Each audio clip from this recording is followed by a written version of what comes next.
Hello everyone, welcome back to our channel. And friends, आज की video थोड़ी short बनी है, थोड़ी ज़्यादा ही शॉर्ट। और वो इसलिए क्योंकि शाम को घर में गेस्ट ने आना है, तो मैंने जल्दी से एक छोटा सा वीडियो बनाकर आप सबके लिए एडिट कर दिया। तो मैं पूरी कोशिश करूँगी कि कल की वीडियो थोड़ी लॉन्ग बना सकूँ, ओके। और जो कोई भी चैनल पर नए आ रहे हैं उनसे भी रिक्वेस्ट है कि प्लीज़ चैनल को सब्सक्राइब कर लीजिए। तो अब चलिए आगे का वीडियो एक्सप्लेनेशन हम शुरू करते हैं। लास्ट पार्ट में हमने देखा था कि चेंग शियाओ की नज़र सिर्फ जान के हाथ में पकड़े उस ज्वेलरी बॉक्स पर अटकी रहती है जो यीवो ने जान को दिया था। तभी जान को देखते ही जिनतोंग कहती है कि जान कहाँ था और ये जान के हाथ में क्या है, जिस पर जान स्माइल के साथ कहता है कि ये यीवो ने दिया है। जो सुनकर जिनतोंग यीवो की तरफ देखकर कहती है कि यीवो कितना थॉटफुल है, जो उस वक्त अपने पेरेंट्स के साथ उनकी कार की तरफ जा रहा था। वहीं घर पहुंचते ही जान फौरन अपने रूम में जाकर डोर लॉक करके अपने बेड पर बैठकर नर्वसली बॉक्स ओपन करने लगता है, और वो भी इतना केयरफुल होकर कि कहीं उससे रैपिंग पेपर तक ना फटे। जिस बॉक्स में जान को सबसे पहली चीज जो दिखती है वो एक पिंक कलर का पेपर होता है।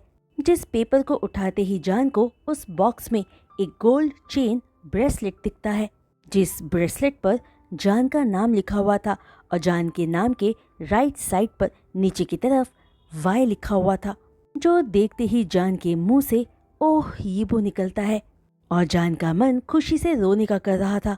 जिस ब्रेसलेट को जान फौरन अपने राइट हैंड में पहन लेता है। फिर वो पिंक पेपर उठाता है जो जान के लिए लिखा एक लेटर था, जिसमें लिखा था, स्वीट हार्ट, मैं हमेशा तुम्हें एक छोटे भाई की तरह ट्रीट करता आया था और कभी तुम्हारे बारे में कुछ गलत नहीं सोचा था, जब तक हमारे बीच वो फ्लीटिंग किस नहीं हुआ था, जिसके बाद से मेरी पूरी दुनिया ही बदल चुकी है। मैंने आज तक कई लड़कियों को किस किया है, जिनकी तो काउंटिंग तक मैं भूल चुका हूँ, पर मेरा यकीन करो कि वो सारे किसेस उस एक फ्लीटिंग किस के आगे कुछ भी नहीं है जो हमने एक दूसरे के साथ उस लेजी आफ्टरनून में शेयर किया था। चाहे वो किस किसी भी रीजन से दिया या लिया गया था, बेशक वो एक छोटा सा किस था, पर उस किस ने मिलियंस इमोशंस मेरे अंदर जगा दिए थे, जिन्हें अभी तक मैं नाम तक नहीं दे पा रहा हूँ। तुम बहुत यंग हो, सिर्फ 16 साल के, और बहुत इनोसेंट भी, और मुझे एक पल का डाउट नहीं हुआ था ये समझने में कि वो तुम्हारा फर्स्ट किस था, जब मेरे लिप्स ने तुम्हारे लिप्स को टच किया था, जिन लिप्स को किस करने की वजह से मैंने कई रातें जाग के बिताई हैं। तुम्हारे लिप्स बहुत सॉफ्ट थे, बिल्कुल एक नाजुक गुलाब के पत्ते की तरह, जिस फूल का खिलना अभी बाकी है, और तुम्हारे लिप्स का टेस्ट बहुत स्वीट था।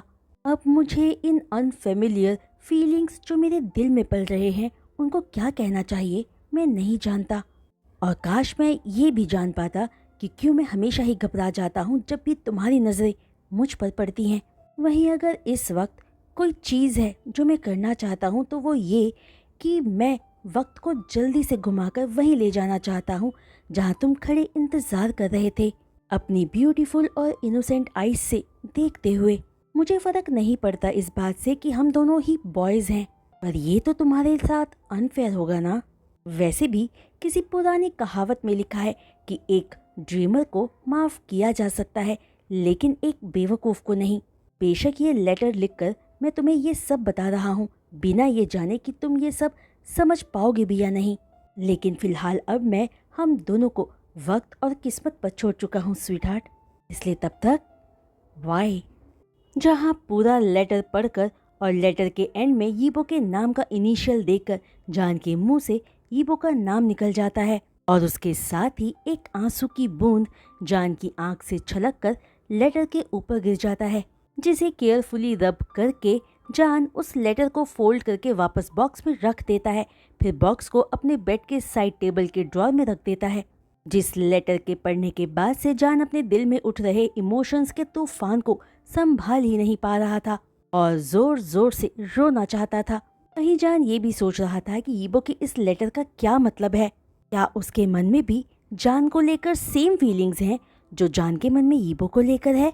और इस बात से सच में कोई फर्क नहीं पड़ता है अगर वो दोनों ही लड़के हैं, क्योंकि प्यार का कोई जेंडर नहीं होता। उसके अलावा अब तो सोसाइटी भी सेम सेक्स रिलेशनशिप को एक्सेप्ट करने लगी है। यहाँ तक कि खुद जान के पेरेंट्स ने जान की हैप्पीनेस के लिए जान की ओरिएंटेशन को एक्सेप्ट कर लिया है, क्योंकि अगर जान खुश है तो उसके पेरेंट्स भी खुश रहेंगे। वही जान को कोई परवाह नहीं है अगर वो 16 साल का है तो। इससे आखिर क्या फर्क पड़ता है, कौन सा वो कल ही शादी करने का सोच रहे हैं। जहाँ जान का भाई हीबो की एज का है और जी जान से सिर्फ 1 साल ही तो बड़ी है, तो क्या वो दोनों रिलेशनशिप में नहीं है। जो सारी बातें सोचते हुए जान ये भी समझने की कोशिश कर रहा था कि आखिर जान को वेट करने की क्या जरूरत है, जबकि जी उससे सिर्फ 1 साल बड़ी होकर रिलेशनशिप में रह सकती है। जान ये सब सोचे ही जा रहा था कि तभी जान के रूम के डोर पर नॉक होता है और जिंगतोंग जान को नीचे आने के लिए कहती है, जिस पर जान ओके कहता है, क्योंकि जिली और जियांग जान का वेट कर रहे थे। तभी रूम से बाहर आकर जान बालकनी में जाओ चेंग और जी को बातें करता हुआ देखता है। जहां जान को देखकर जी हैंड वेव करके जान को अपने पास बुलाती है और जान के पास आते ही जी कहती है कि वो कब से जान के बाहर आने का वेट कर रहे थे, ये बताने के लिए कि जाओ चेंग जी को अपने साथ यीबो के घर ले जा रहा है। जो बात सुनकर जान क्वेश्चनिंग लुक के साथ अपने भाई की तरफ देखता है, जो लुक देखकर जाओ चेंग कहता है कि आज यीबो के लिए डबल सेलिब्रेशन का डे है। एक तो आज वो ग्रेजुएट हो गया है और दूसरा कल यीबो बीजिंग जा रहा है, क्योंकि यीबो के अंकल ने एक बड़ी मेडिसिन कंपनी में यीबो को इंटर्नशिप दिलवा दी है। वो थोड़े टाइम बाद वापस आकर थोड़े वक्त यहाँ रहेगा और फिर हमेशा के लिए बीजिंग प्रॉपर तरीके से सेटल हो जाएगा। फिर बाद में यीबो अब्रॉड जाने का भी सोच रहा है। जो बात सुनते ही जान फ्रोज हो जाता है, ये जानकर कि यीबो कल सिटी छोड़कर चला जाएगा और फिर वो एक दूसरे को देख भी नहीं पाएंगे। लेकिन जान साथ में ये भी सोच रहा था कि एक केमिकल इंजीनियर इस छोटे से सिटी में कर भी क्या पाएगा, यीबो को तो बाहर जाना ही था। तभी जान की हालत देखकर जाओ चेंग कंसर्न टोन में पूछता है कि जान इतना पेल क्यों दिख रहा है। जो सुनकर और जान को देखकर जी भी वरिड होकर जान के लिए पानी लेने के लिए जाने लगती है, जिसे रुकते हुए जान कहता है कि जी को पानी लाने की जरूरत नहीं है, जान ठीक है, बस थोड़ा डिजी फील कर रहा था। जो बात कहते हुए जान सोचता है कि उन दोनों को वक्त और किस्मत के हाथ सौंपने का जो यीबो ने लेटर में लिखा था, तो उसका ये मतलब था कि यीबो जान के बड़े होने का इंतजार करना चाहता है और ये भी चाहता है कि जान भी यीबो का इंतजार करे। तभी जाओ चेंग जान को जाकर कुछ खाने और आराम करने को कहता है, लेकिन जान जाओ चेंग से पूछता है कि यीबो कल कितने बजे जा रहा है, जिस पर चेंग कहता है कि शायद मॉर्निंग 8 o'clock और ये भी है कि शायद वो अपने डैड की कार से बीजिंग जाएगा। जो बात बताकर चैंग कहता है कि अब वो यीबो के घर जा रहे हैं, जिन्हें जान बस जाता देखता रहता है। वहीं यीबो की न्यूज़ के बारे में जानने के बाद से जान का मन किसी चीज़ में नहीं लगता। वो जिली और जियांग के साथ टाइम स्पेंड करता है और गेम्स खेलता है, लेकिन पूरे टाइम जान को सिर्फ यीबो याद आता रहता है और जान यीबो को लेकर सोचता रहता है कि क्या ये हो सकता है कि यीबो उस चेंग शियाओ के साथ अपनी पार्टी में हो। जिस बात को सोच सोच कर जान बहुत जेलस फील करता रहता है। वहीं नेक्स्ट मॉर्निंग जान जो छुट्टी वाले दिन जल्दी नहीं उठता था, वो मॉर्निंग 6 o'clock ही उठकर बात लेकर रेडी होकर फौरन घर से बाहर की तरफ जाने लगता है, जिसे मॉर्निंग 7 o'clock बाहर जाता देखकर जिंगतोंग जो किचन में थी हैरान होकर पूछती है कि जान कहाँ जा रहा है, जिस पर जान कहता है कि वो हॉट ब्रेड्स लेने जा रहा है। जो बात सुनकर जिंगतोंग कहती है कि उसने जान का फेवरेट ब्रेकफास्ट बनाया है, तो जान कहता है कि उसे हॉट ब्रेड्स ही खाने हैं। जो बात सुनकर जिंगतोंग जान को जाने देती है, ये कहकर कि शॉप दूर है तो जान ध्यान से जाए। जिसके बाद जान चैंग की बाइक लेकर हाईवे की तरफ चला जाता है, जहाँ से यीबो की कार को जाना था। जहाँ पहुंचकर एक पेड़ के सहारे अपनी बाइक रोककर जान वहीं बैठकर यीबो की कार के आने का इंतजार करने लगता है। लेकिन जब कार 10 मिनट तक नहीं आती तो जान परेशान होने लगता है, ये सोचकर कि कहीं यीबो की कार उसके आने से पहले तो नहीं चली गई, और अगर नहीं गई है तो जब यीबो जान को यहाँ उसका इंतजार करता हुआ देखेगा तो जान यीबो से क्या कहेगा, और क्या होगा अगर यीबो के साथ वो चेंग शियाओ हुई तो, क्योंकि जान को पता चला था कि चेंग शियाओ भी बीजिंग जाने वाली है। वहीं अगर चेंग शियाओ यीबो के साथ हुई तो वो पक्का जान का मजाक बनाएगी।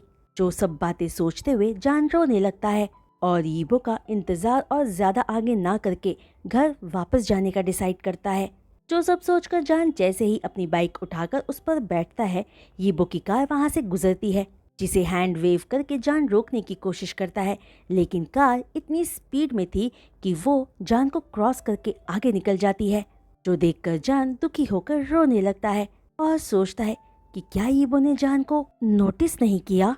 जिसके बाद जान जैसे ही अपने आंसू पोंछकर वहां से जाने लगता है, उसे अपने आगे एक तेज ब्रेक लगने की आवाज आती है, जहां वो एक कार को अपने सामने रुकता हुआ देखता है।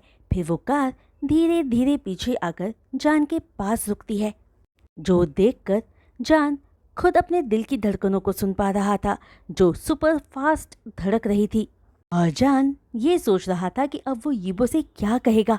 तभी यीबो कार की विंडो नीचे करके जान की तरफ देखता है और इसी तरह दो पल दोनों ही एक दूसरे को बस देखते रहते हैं और कोई भी बात दोनों के ही होठों से बाहर नहीं निकलती।